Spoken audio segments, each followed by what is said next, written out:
Good morning, everybody. Thanks for joining us. It's actually a pretty good turnout. It's glad to see the audience is here. My name is Rene Velasquez. I'm from CBL Markets. I'll be moderating today's panel, and we've assembled a pretty great cast. We do have some attrition. You might notice some people that are on the original list who have come down with some ailments. So please let me introduce the folks that are joining me today, and we hope to have a really good dialogue. Feel free to ask us any questions as well. We really want this to be dialogue. We're not here to pontificate. We're here to have a discussion and provide some views from some experts in this space who represent a really wide segment of the market in terms of expertise, covering markets, ratings, project development, finance, and the standards. And then I'll try to contribute something from the exchange perspective. But thank you so much for the time. It's a pleasure to be here. Let me introduce the folks that are joining me. And you might notice our friend Naveen Sharma, who's joining us virtually, who we can see. But Lisa, will the audience be able to see Naveen? He's on that one. Hi, Naveen. Thanks for joining us. And especially for dialing in. Naveen's wife is in her third trimester, and he had to go back after arriving in Singapore to take care of his wife. So congratulations, buddy, and thanks for joining. Let me introduce the panelists with me today. We have Sam Gill from Silvera. We have Suraj Varirachi from Macquarie, and he's wearing his bank hat, but also his project development hat, and I'll be asking him some questions around that topic. We have Jochen Gazner, my old mentor and boss, who's now leading the commercial business within South Pole. And we've got Andrew Howard joining us to provide some insights from the Vera standard. So without further ado, essentially the topic today is to cover essentially the voluntary market, and from an Asian context. The narrative essentially for us is the lessons that can be learnt from other jurisdictions and the opportunity that is present here in this region to really help to achieve scale and to leverage finance to where it can make the most impact and promote economic growth. So it's a pretty broad topic, and like I mentioned, we've assembled a pretty broad and diverse group of speakers today.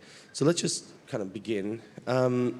Sam, I'm gonna try to go this way. I'm gonna pick you first. Apologies. So we had a really informative conversation just before we got up here.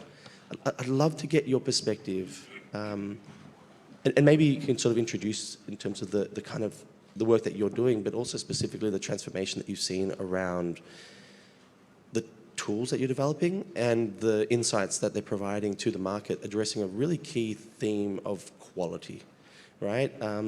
And we'll turn to Andrew later to kind of provide the other side of the coin. But essentially, in the market, what we saw is this evolution, right? The emergence of standards, the governance frameworks be built, the market underlying infrastructure be built, and liquidity start to increase. When Silvera and your, let's say, competitors in this space started to emerge, it provided a really interesting view around addressing objectively through data sets the question around quality. And so my question to you is, can you please provide us some context around that? And then let's try to pass it through that lens of what policymakers can do and learn from this kind of ever-shifting market. That's a very broad question. It is. I'll try and be structured in my answer. So for those of you who don't know what Silvera is a company that uses a methodological approach to rate the quality of carbon offsets, and we do that using a mix of deep analysis of the project documentation, but also we test the project's claims using primary data that we develop with our machine learning and satellite data technology. And basically companies with carbon neutrality and net zero claims and targets use Silvera's ratings to ensure that the credits they buy are high quality and have good integrity. And I think the company was started really to answer a call from I think really buyers' confusion around what quality looks like in the market. It's an incredibly diverse market. There's a plethora of standards, of different methodologies, of different project types. And even when you look inside one project types, say for example Red Plus, there's a real diversity of activities, of geographies, of project performance, of project design. And it's very, very difficult for new buyers and even very sophisticated long-term market participants to work out what quality looks like in this market. And so what we're trying to do essentially is provide a view on quality.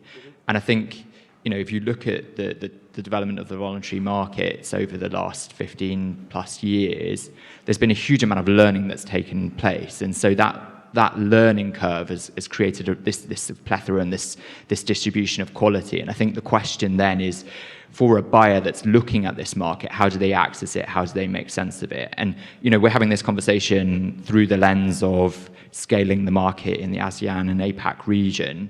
I think there are a lot of learnings that have taken place in carbon markets 1.0, carbon markets 2.0, in the North American and the European markets, which means we can cut some of the potentially painful lessons that have been learned in that process of growth in the market. And so, when we speak to buyers, I think there's two sources of confusion. One, what should I be doing? What should I be buying?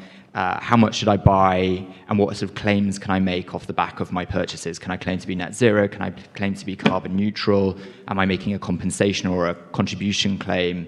Do I need corresponding adjustments? This confusion is profound, I think. And I think what the Asian and ASEAN and APAC region can do is provide clear signals to buyers. What are you expected to do? And I think policymakers, if they can heed the lessons that we're seeing in the North American and the European markets and provide clear signals around what buyers are expected to do in terms of claims, then the market will be off to a great start. On the flip side, in terms of quality, I think there are entities like Silvera that are using a huge amount of primary data analysis, a really rigorous approach to surface what quality looks like. So, we can provide those data sets and buyers can utilize those data sets to get a clear view on the exact distribution of quality in the market. And that can just cut out a lot of these painful lessons that other buyers have had to go through. They can skip straight to the answer. The challenge is working out what quality positions the buyers want to take. And I can talk a bit more about what quality looks like, but maybe we touch on it later. That's a great foundation. I'd love to come back to that if I could. So I'm going to pick a thread, essentially, of something that you said. So thanks for that intervention. It's fantastic. So obviously painting the side in terms of the demand side, right? Helping to understand relatively from data and objectivity around what is quality. And essentially, that increases over time, right? And so the question here is now, I'll transition to Suraj, but kind of taking a lead from Sam. On the project design, so again, your project expertise, and for those folks that don't know, Suraj is essentially one of the world's leading experts on blue carbon projects, and hence was poached by the good folks at Macquarie. So I'm not going to ask you to put your banker hat on just yet. But on the project design piece, taking a lead from Sam, right? Now that there is analytics and this objectivity around quality, satellite, drones, secondary information, LiDAR, etc., there's less areas to hide, and ultimately now in the design phase you can actually from the get-go build better and higher quality projects. So I'd love to get your input on that, and then if you can on the tail end provide the kind of context from the financing side, because as a bank essentially you guys are providing financing to those projects, so essentially melding your expertise, if you will. Yeah, thanks Rennie. Yeah, so I started, just to give a background, I started to develop carbon projects back in 2009, mainly in Southeast Asia. So I'm putting back my developer hat just to kind of go back to your question, Renee. I think the most important part for me in the project design was these three pillars, where the governments basically own the land, the communities can implement the project, but the other missing piece of the project, this puzzle, is the private sector investment or the finance, where the private sector can come and play the important role. So in most of the success projects that I've seen, we've developed and other colleagues develop, is for these projects to last more than 10 years, all these three pillars should really work together. if one takes off, there's going to be a big problem. Like these projects collapse. So that's one part. And the other part is the trust on the ground. Like we can talk about high quality, which Sam really very nicely articulated. The other thing that I'm always concerned, we are concerned, is the permanence. Like permanence is, are these communities or the policymakers like properly incentivized or understand to take in a project 20, 30 plus years? The moment you go to a community, go to a policymaker and talk about a project, you are coming into a long-term partnership. It's like a marriage, I would say. It's not just a date and then end. That's the very important part I see. And the third part is, when you try to rush into any project like nature-based solutions, you can't rush and do a project. You need to do a pilot phase. You need to understand who are the people on the ground who can develop. So I mean, these are some of the things that I've experienced. And even as a bank, when we are evaluating projects, at the moment, if I may, like I think you mentioned a really interesting statistic. Sorry to cut you off, but yesterday we caught up, and you said, I think you've received or you've seen hundreds of applications or projects. How many did you say? Yeah, about 110 now, since February. And I've probably like 90% of them are like out, to be honest, because all these missing elements, there's something missing. And my question is, high quality, permanence, and the kind of economics. Like there is something missing into that. So what we are trying to do is not just reject it, trying to reach out to them, work with them to see, okay, what are the missing pieces? Can we, as the bank, and as well as using our expertise on the ground, to bake the right cake? I've just end up with that. Like what I always tell to my colleagues is, if you make a cake with the right ingredients, even without the icing, high quality, you still can get a good cake. But now I think people are trying to bake a cake, very bad ingredients, and put a nice icing and say this is a carbon project. So I think we should go back to learn from our experience, try to rather reinvent it, use our experience. People like South Pole has been developing projects for a longer time, and combine this rating, people like us, and also convey this message properly to the policy makers in the countries, because they have a commitment for NDCs, they have a commitment for Paris Agreement. So the countries also are battling with it. But we need that money, and that is where I think all these three pillars working together is very important, really. Fantastic. Thank you, Suraj. That's great. So I'm going to try to create a bridge over here to Jochen, and leverage your expertise around markets. I mean, you've advised countless corporates over the years, right? And worked in structured deals for almost 2 decades in this market.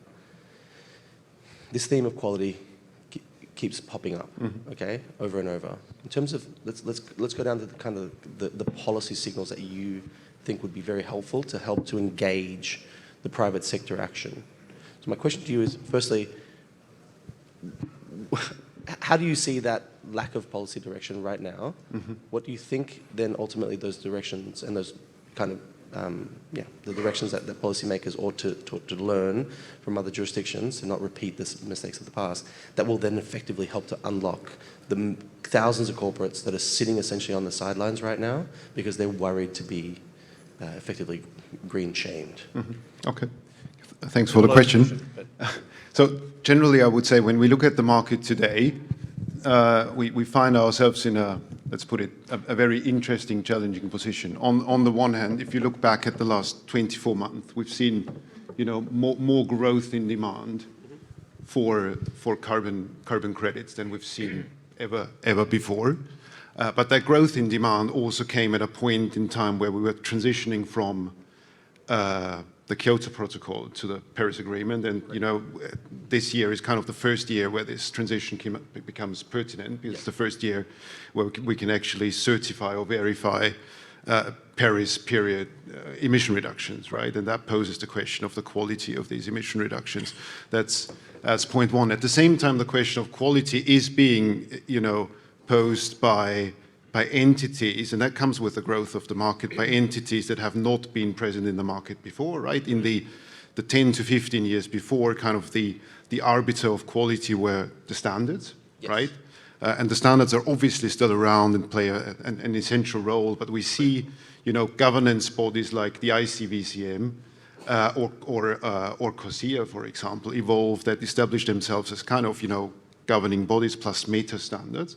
We see the raters coming in, asking the question of what constitutes quality of an emission reduction, and in a different way maybe, and that needs to be rediscussed.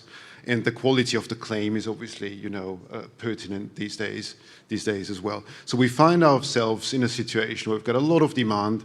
Some of the volatility from 12 months ago has kind of flattened a little bit, which is a good thing for the market.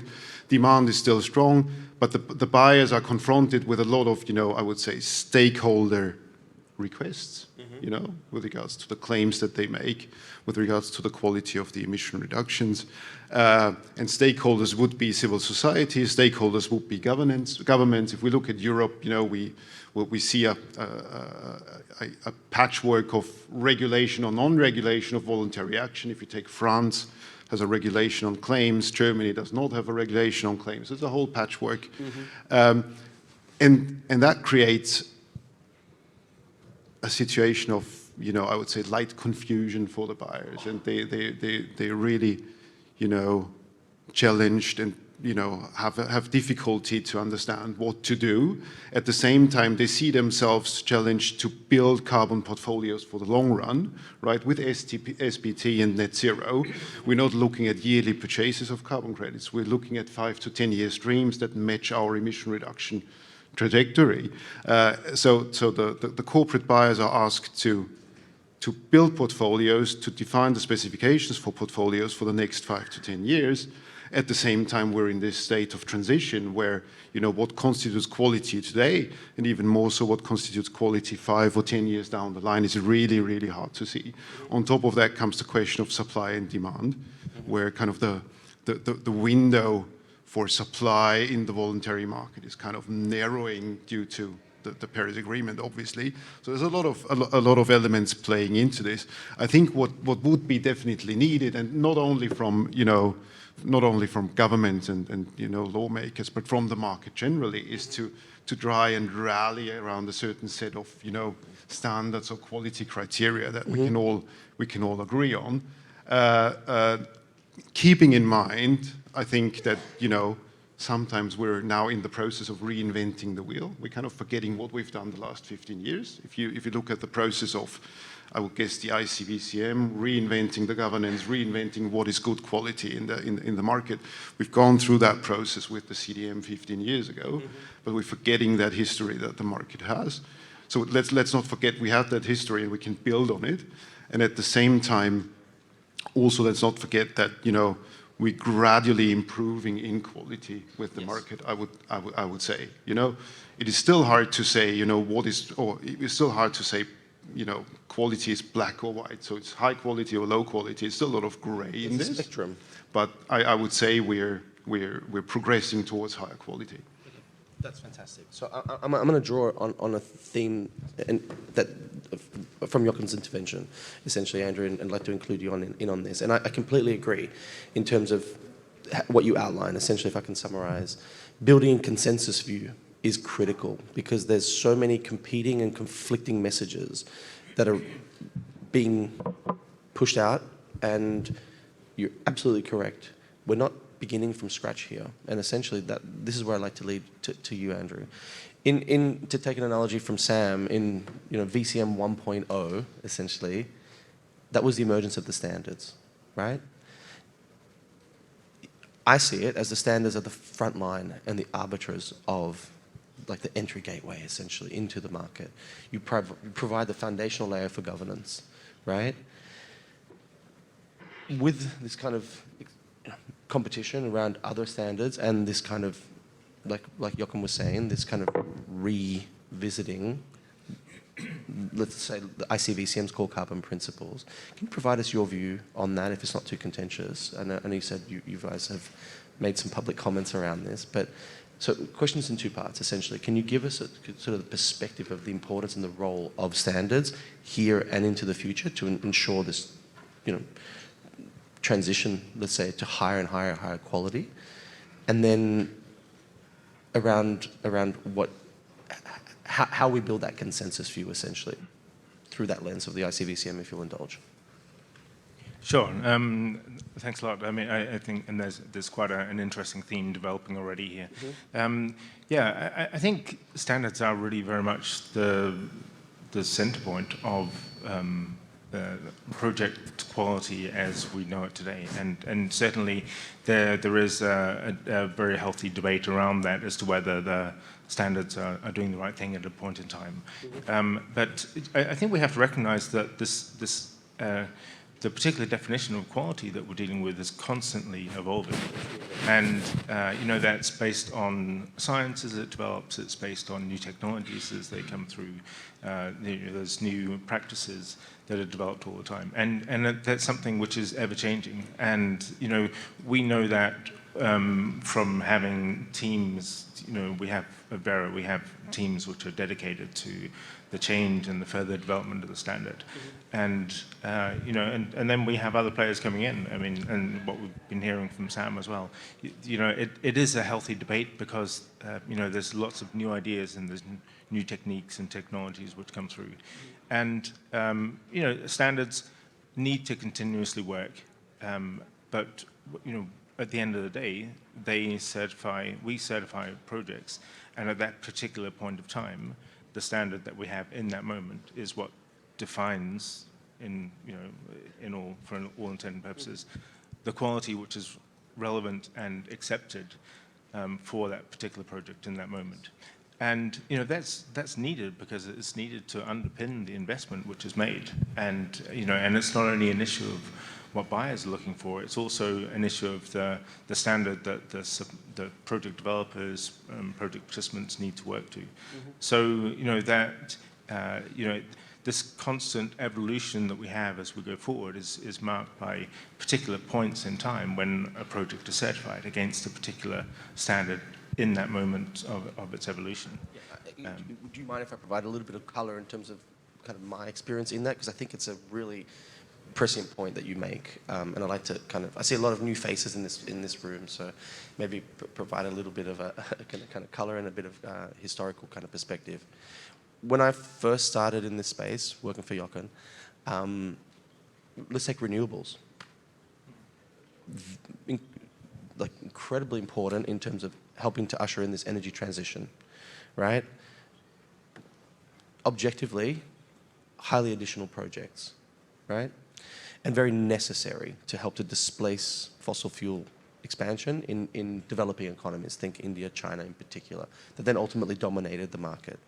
At the time, the demand for those types of credits was significant, and they represented a very high quality bar. At the end of 2019, Vera changed. And this is kind of talking to your point around the evolution, right? Vera and Gold Standard updated. I think you went from version 3.0 of the standard to 4.0, if I'm not mistaken. And Vera made a very clear decision, essentially saying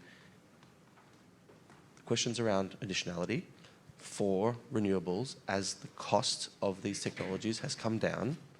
These projects are not so dependent, or arguably in this case, you said not dependent on the carbon financing, hence not additional.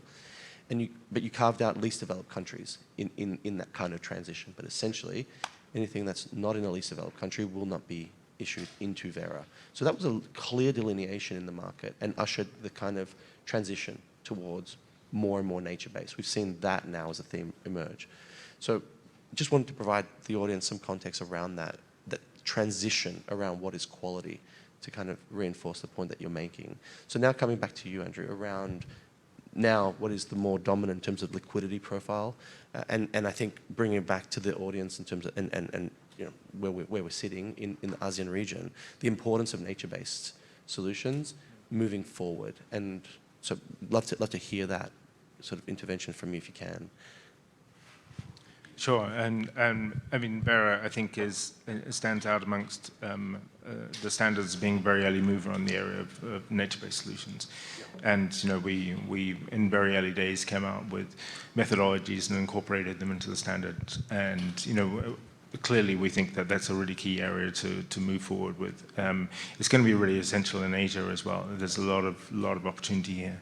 And you know, it's been interesting to see the debate as it's evolved, and the people looking for removals versus reductions. And you know, clearly, you know, as we go forward, as we get closer to kind of a net zero situation, which is what we should all be striving for, it's going to be really essential that removals are the credits which should be used by corporates. But I have to say that is a long way off. I was going to say that's also transition. Yeah, that's a transition which I think we are you know, expecting to come, and you know, we need to build for that, and we need to start the removals projects now.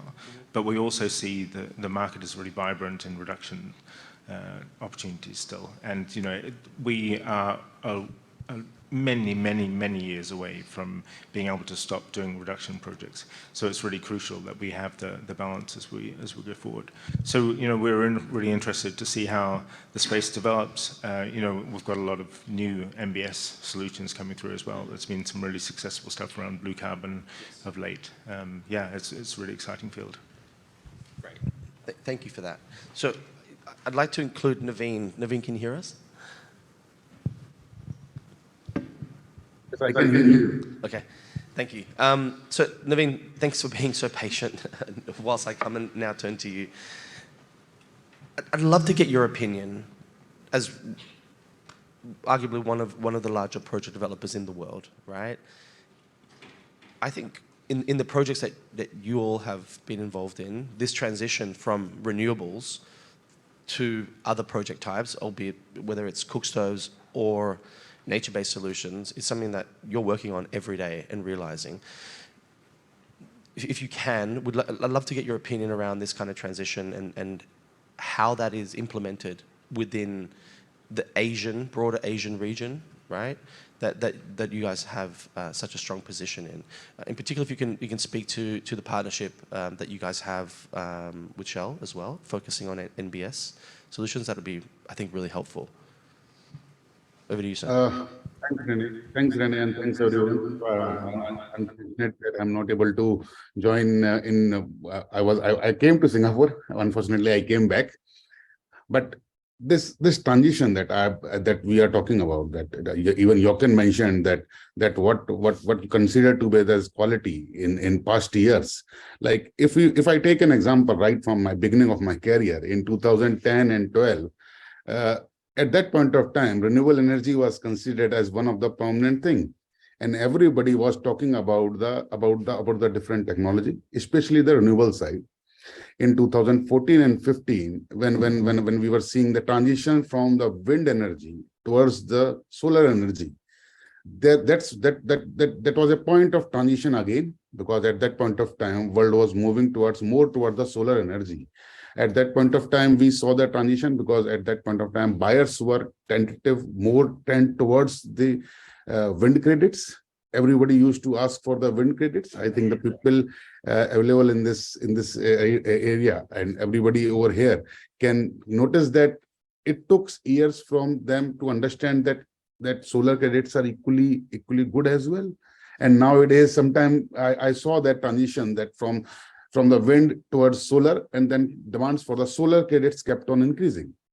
The similar type of evolution are happening, like when Vera came up with the decision that no more renewable, because renewable is already been a developed technology, or it might happen because in last 10 years there are plenty of developments in the renewable sector, especially in the terms of wind or solar.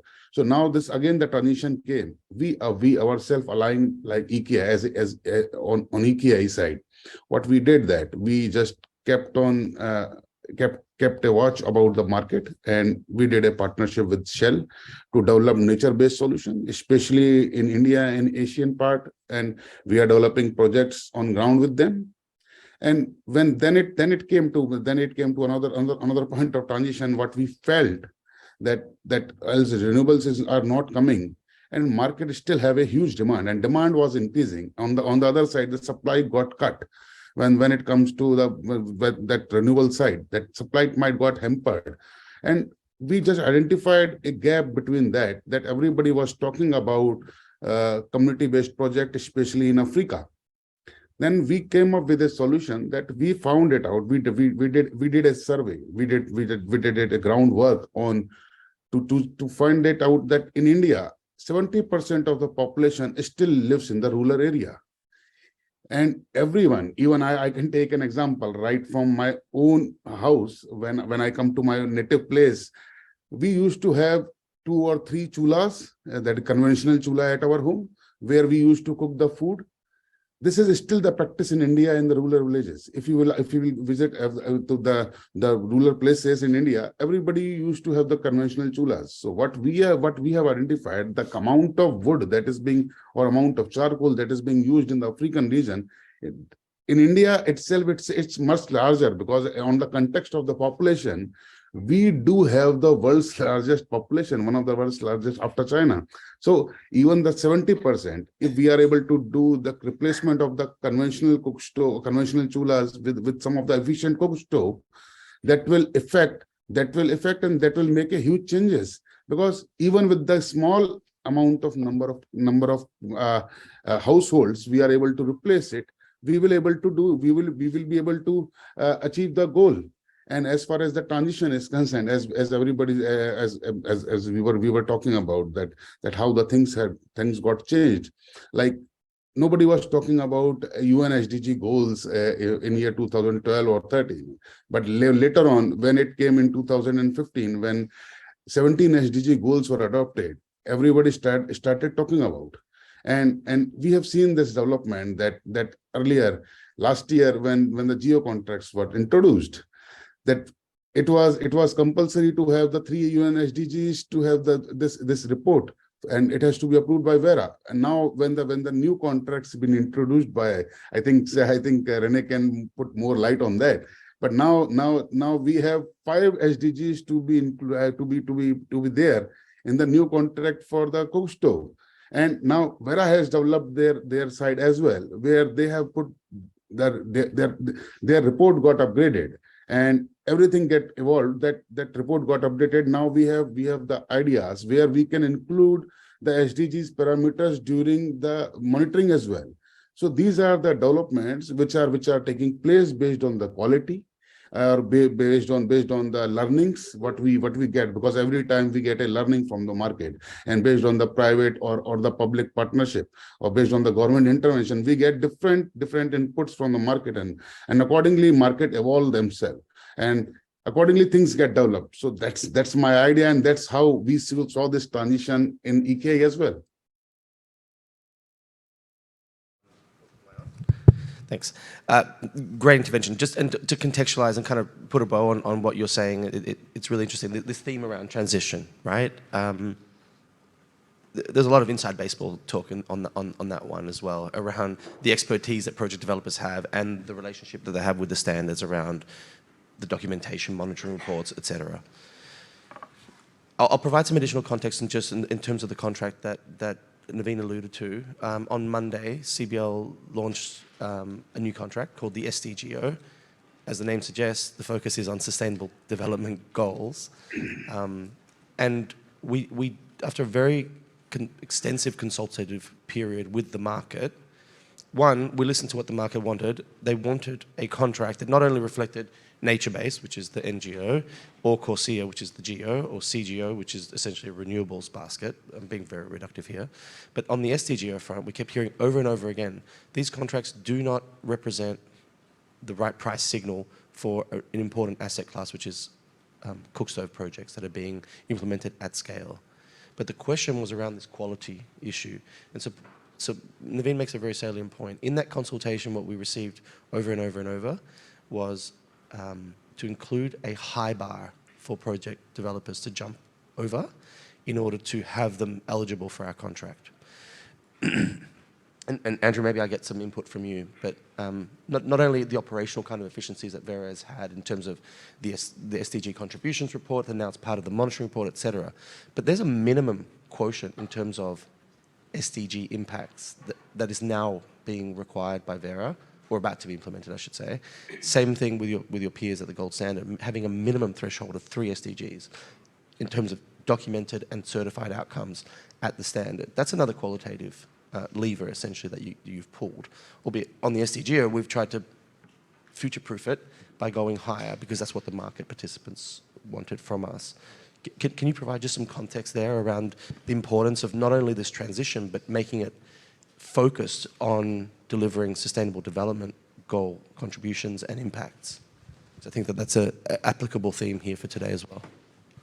Yes, and indeed. So I think in the early days in the market, our concept of quality was focused on the emissions, and measuring the reductions is the baseline, right? The additionality and so forth.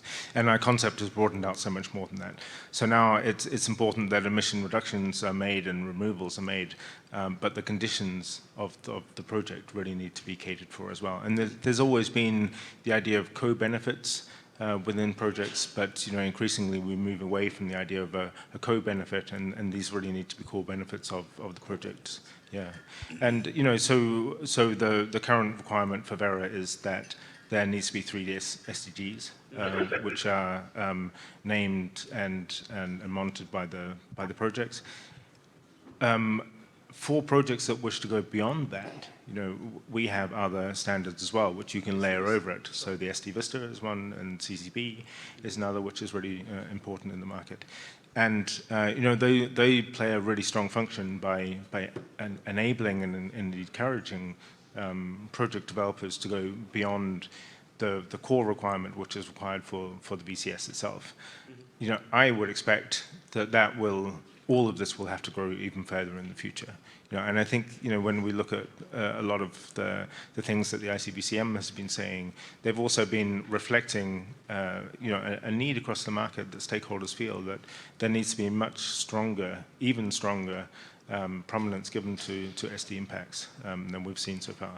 So I think that's a signal that more of this will be coming. I think at Verra, we're also going to have to look at the balance between the requirements for VCS versus CCB and SD Vista, and maybe that needs to be rebalanced a bit.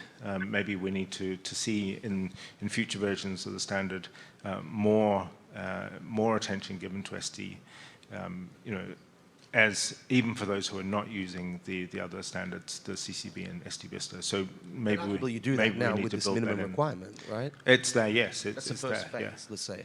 It's the first phase, but I think there are no decisions taken on this at the moment. But I think a really interesting future development of the VCS could well be to build in more of this, and to be honest, there's it's still a bare minimum. What the VCS currently has is really a bare minimum for SD, and I think that, we would look forward to a time of looking at whether we need to rebalance this and whether we need to actually build in more for those who are not using those additional layers. Great, thank you. I'm going to come back to you guys on this theme essentially now, kind of bridging it again. Talking about this transition again and the kind of the design again of the project. So I'm going to go to Sam around how can data, how can these insights, how can this kind of changing paradigm effectively around having higher impacts at the project level be actually codified within from the beginning in terms of the design, so that we ensure the outcome of objectively high quality projects in the long run. Yeah, and I'll touch on the technical design in a second, but just to touch on Andrew's point, I think this market has had many of its debates around quality in the absence of a objective and consistent set of data and visibility on project performance and design, because of just the sheer complexity of actually assessing these projects and the amount of work involved in doing that. We've obviously done that now, and what we've found is a very direct correlation between the quality of the co-benefits contribution of a project and the project's performance and the quality of its design. Because if you're looking at, for example, a REDD+ project, so a project that's trying to protect forestry, if it's an avoided unplanned deforestation project, so the primary driver of deforestation is subsistence agriculture, really the way you change that deforestation pattern is through working with the local communities. And so if you have a high quality co-benefits and a significant community contribution and a significant amount of the revenues from the project is going towards the communities, that's actually how you drive the change in behavior. So it's not a kind of, so in terms of how Silvera rates projects, we have 3 key pillars which talk about the climate integrity and the carbon accounting and the design of the project. So we assess the performance of the project. So that's essentially a ex post assessment of project performance. We look at the quality of the project's baseline, its additionality claim, and whether there's over-crediting risk. So that's essentially an ex-ante assessment of the project design. And then we look at the permanence risk of the project, so looking at risk from human activity, but also long-term climate risk.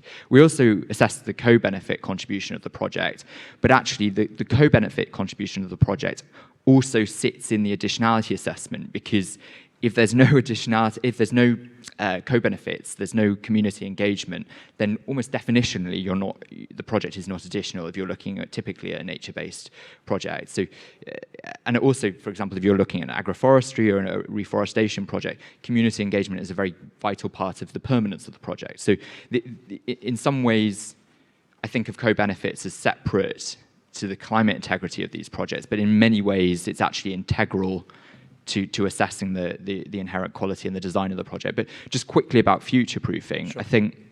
Can I make one observation? Yeah, of course. And come straight back to you. So can we just all agree in terms of nomenclature that we move away from co-benefits to core benefits? Over to you. Agreed. I'll pontificate on my moving away from voluntary to verified and now co to core. Thank you. Yeah. And then in terms of assessing the quality, so I think when we think about changing quality and quality in project types, I think there's two factors here. One is additionality is essentially a window. It's a shifting window that will change as we move towards absolute decarbonisation. So when we're talking about avoidance projects. So as you said, with renewables, because of the cost curve and the reduction in costs, that window moved to the point where no longer those projects are no longer additional. If you look at an activity like REDD+, that activity is almost always going to be additional until we get such strong regulatory protection of forests that there is no risk to the forest. Now, I look forward to that day. I do too. But I probably think I'll be dead when that happens. So it's almost certain that those projects are going to remain additional. Then the question is, how have the projects been designed? Have the projects been designed in a high-quality way? Now, when we're looking at performance of the projects, in terms of Solvera's assessment of the market, it's relatively rare to see a project that's significantly underperformed and that being the driver of a poor project score. The Vera system is pretty reliable in terms of picking up underperformances. The issues tend to be in the additionality assessments of the projects and the baseline quality. Now, baselining is an art. It's a science, but it's an art. So essentially what you're doing is building a risk model. You're building for example, a REDD+ project, you're building a risk model. What's the deforestation risk that this project is exposed to? There have been huge leaps in technology and the quality of risk modeling, even in the last 3 to 4 years. So when you're looking at a project that's a decade old, it was utilizing decade-old remote sensing technology and risk modeling technology. So to produce even two data points to create a basic trend in terms of deforestation risk in a project area, you were talking weeks and weeks of effort with a very basic geospatial data set. And so it was very difficult to create a high-quality risk model.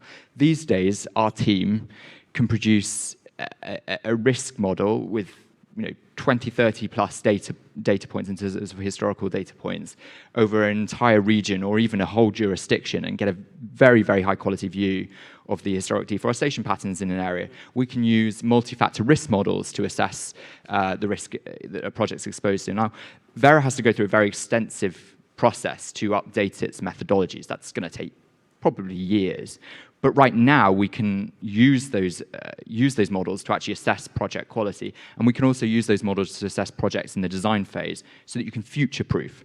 So, if with today's technology, we can see an observable rate of deforestation hovering around 0.2, 0.3, 0.4%, don't go and design a project with a 3% baseline. Like, it's not going to be defensible. Even if you can get away with it now, don't do it. Be conservative, think about the way the market's moving. And it's the same thing with co-benefits. You can see the way the market's moving. Co-benefits are core benefits. So Thank you. design those projects with significant community engagement in mind.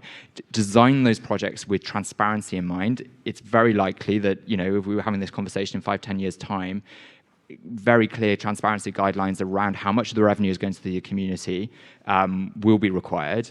So just design it with that in mind. Like the writing's on the wall; it's not difficult. So use the techniques that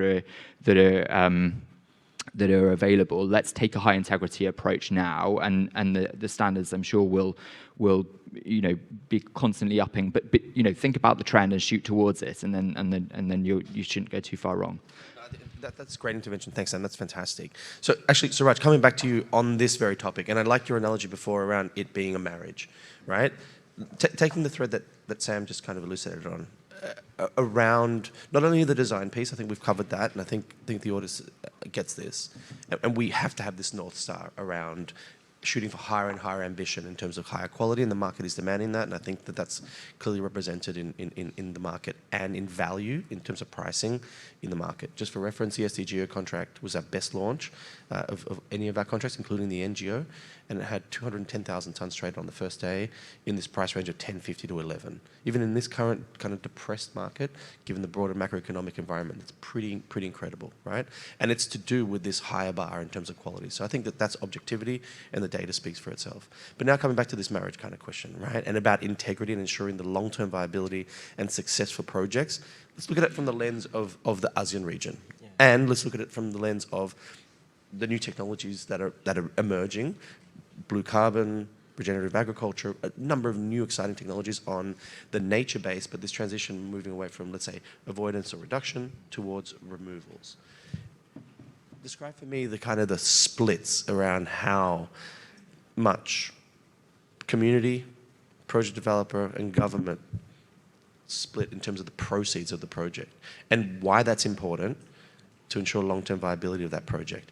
Because you said something really interesting yesterday when we had a quick chat, that it's not the government, but it's a state relationship. So please expand on that. Sure. I really like that distinction. Sure, Rennie. So, what I yesterday mentioned is basically, when we were in the design phase, sometimes the current government would say, yeah, sure, let's do a carbon project, let's sign up. But then 5 years down the line, it's changed. That's why I was highlighting, like, if there's a state policy, state decisions on carbon, on land, that cannot be changed irrespective who comes in, because there would be the same process. I think that's some of the things that we've successfully had in the past, one point. And the other fear in my view is with all these new things, especially on soil carbon, which didn't cover, so I want to highlight is, I've come across some of the projects that the same land, same projects have been claimed by different project developers saying, oh, this is our project. But then when we dig deep, it's the same communities. And then we reach out to these communities, they have no idea, like someone came and spoke and we just said yes, and then it's probably coming up on a... But that's not going to get through the first gatekeeper. Definitely. Right? That's and the market's part. sophisticated enough, right? Yeah. But then the kind of most important part that we see is the state part, and then the communities. But the other thing is what I want to highlight is the social media. The power of social media is so powerful now that the kind of buyers are very concerned about the bad press. So any community just put on Instagram, on Facebook, that these lands are coming. So that's a very powerful tool. I think in this long-term sustainable thing, government, communities, and the investors, but the social media, where the press has been able to really govern, and that's when kind of rating agencies have playing a very crucial role on like uncovering all these things. So no doubt, and also providing an objective viewpoint to sometimes editorial bias that let's be obvious that is occurring. And when they have a dialogue, let's say it's civil society, not pointing any fingers, but some people have an axe to grind literally and figuratively, and some companies have a target on their back, and they're vilified, sometimes not rightly. And this is the point of the kind of arbiter of truth that is high quality standards, ratings agencies that you can provide scientific views that objectively provide a rating and high quality of the project. Sure.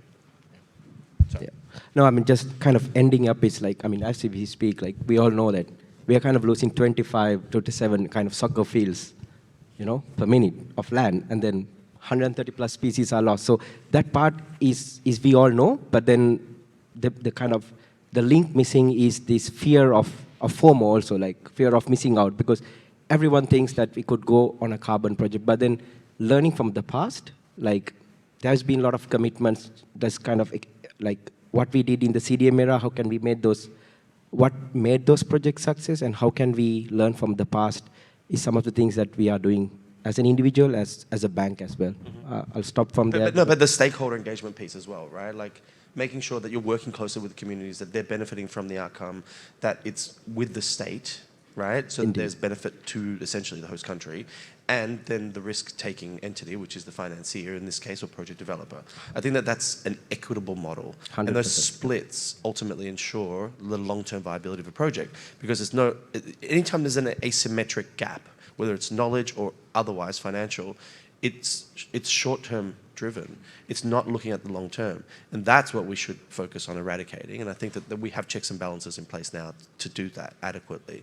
So give us one example around that. And then I want to round kind of home. Sure. plate. I mean, given the time, I mean, yeah. I mean, one of the best examples is some of these blue carbon projects we worked on, where we spend months before even we talk about carbon. We first have to identify what's the problem, what keeps on these things happen, like just kind of donor-funded projects might not work, but then carbon financing, since this is generating on an annual or a periodic revenue, how can that link with the communities as well as the governments then find it, oh, wow, this is easy to kind of operate because the communities and the governments are working with the private sector. So, I mean, I think this blue carbon experience is one of the things that I tell to my colleagues all the time. Then it has been done, 10 years plus, people are happily protecting and planting the mangroves. I'll stop from there, Rene. That's great. So I'm conscious of time, and I want to kind of round home plate. I want to get some sort of final comments from the panelists. And if we can, provide some context around the opportunity that's present here in the ASEAN region, given that, let's face it, we're in the tropics here, and this is one of the biggest carbon sinks on planet Earth, right? We have the Amazon and the Congo, but this basin in this region. So Jochen, maybe to you to kind of provide some context around that and the opportunity at hand. How would you close out? Sure. Thanks, Rene. I guess opportunity in the region, if we look at the region from a voluntary carbon markets perspective, is definitely in demand, right? We've got a number of highly mature, highly developed voluntary markets globally, but those are essentially, across Europe, North America, and Australia. And the demand in these regions is served through, essentially projects from economies in transition and developing countries, right? Global North, Global South divide. Exactly. So with the Paris Agreement, the interesting thing is that dichotomy between buyers and sellers goes away, and a developed country buyer buying from a developing country seller essentially becomes the same, or is confronted with the same quality questions than if he bought from a project in his own country, right? The question of double counting is very similar. So hence, I think the opportunity in the region could be that we kind of nationalize or regionalize, if you like, the supply-demand relationship, right? Build regional demand, define regionally, nationally what quality means, either from a corporate perspective or from a government perspective, and then link that regional demand with the regional supply that is obvious in the region. On the way there, I think, we've got, as a market, and that would be my closing remarks, so to say, I think we've got two challenges. On the one hand, we need to try and avoid fragmentation, right? I mean, when we look at the market 12 months ago, we would have concluded that, we're going in the direction of, more commoditization, more liquidity. Now, 12 months later, there's less liquidity in the market than, before. And we see against the backdrop of that patchwork of, you know, regulation or stakeholder requirements, that again we are in a situation of, you know, a threat of fragmentation. We need to avoid that, I think, if we want growth. And the second I think challenge that we have as the market is that we need to, how can I say that? We need to design that transition period in a way that is not too disruptive for the market, right? I think we've got a similar view of what quality or what constitutes quality in the market, right? I don't think that Sam and Andrew would, you know, essentially disagree. But Sam's coming in as kind of the new kid on the block and, you know, establishes himself as kind of the arbiter of quality, while Andrew knows what quality means, but he has much more of a legacy in the market. He's got a different role, essentially. Yes. You're the gatekeeper, you're the governance framework. Yeah, but he's got this portfolio of projects that he kind of needs to, that he's, you know, certified for a period of, you know, 10 years with the existing baseline, but an additional up to 30 years with revised baselines. And the challenge is to keep that portfolio of projects alive in that process. Similarly on renewables, right? We've decided to phase out renewables, but there's still renewables in the market, and they are in the market following the rules of the market. So they are legitimate emission reductions traded in the market. So the challenge for us is to design a transition process so that we're on the route to higher quality, but in our communication internally and especially externally to the market, we need to make sure to not be too disruptive, because it is in nobody's interest that there is no demand anymore, right? Or high degree of volatility in the market as well, which we saw in Q1 of this year as well. Thanks, Jochen. That's a great intervention. Andrew, can you bring us home and kind of try to wrap up your views around what we've had a really interesting dialogue? Open question to you, sir. Right, sure. I think thinking about the opportunities in Asia, one of the things which strikes me as well is that in many ways, some of the countries in Asia are where a lot of quite pioneering work is going on in terms of what the national policies are, how they're going to be dealing with their own achievement at their NDCs, and how that relates back to the voluntary market.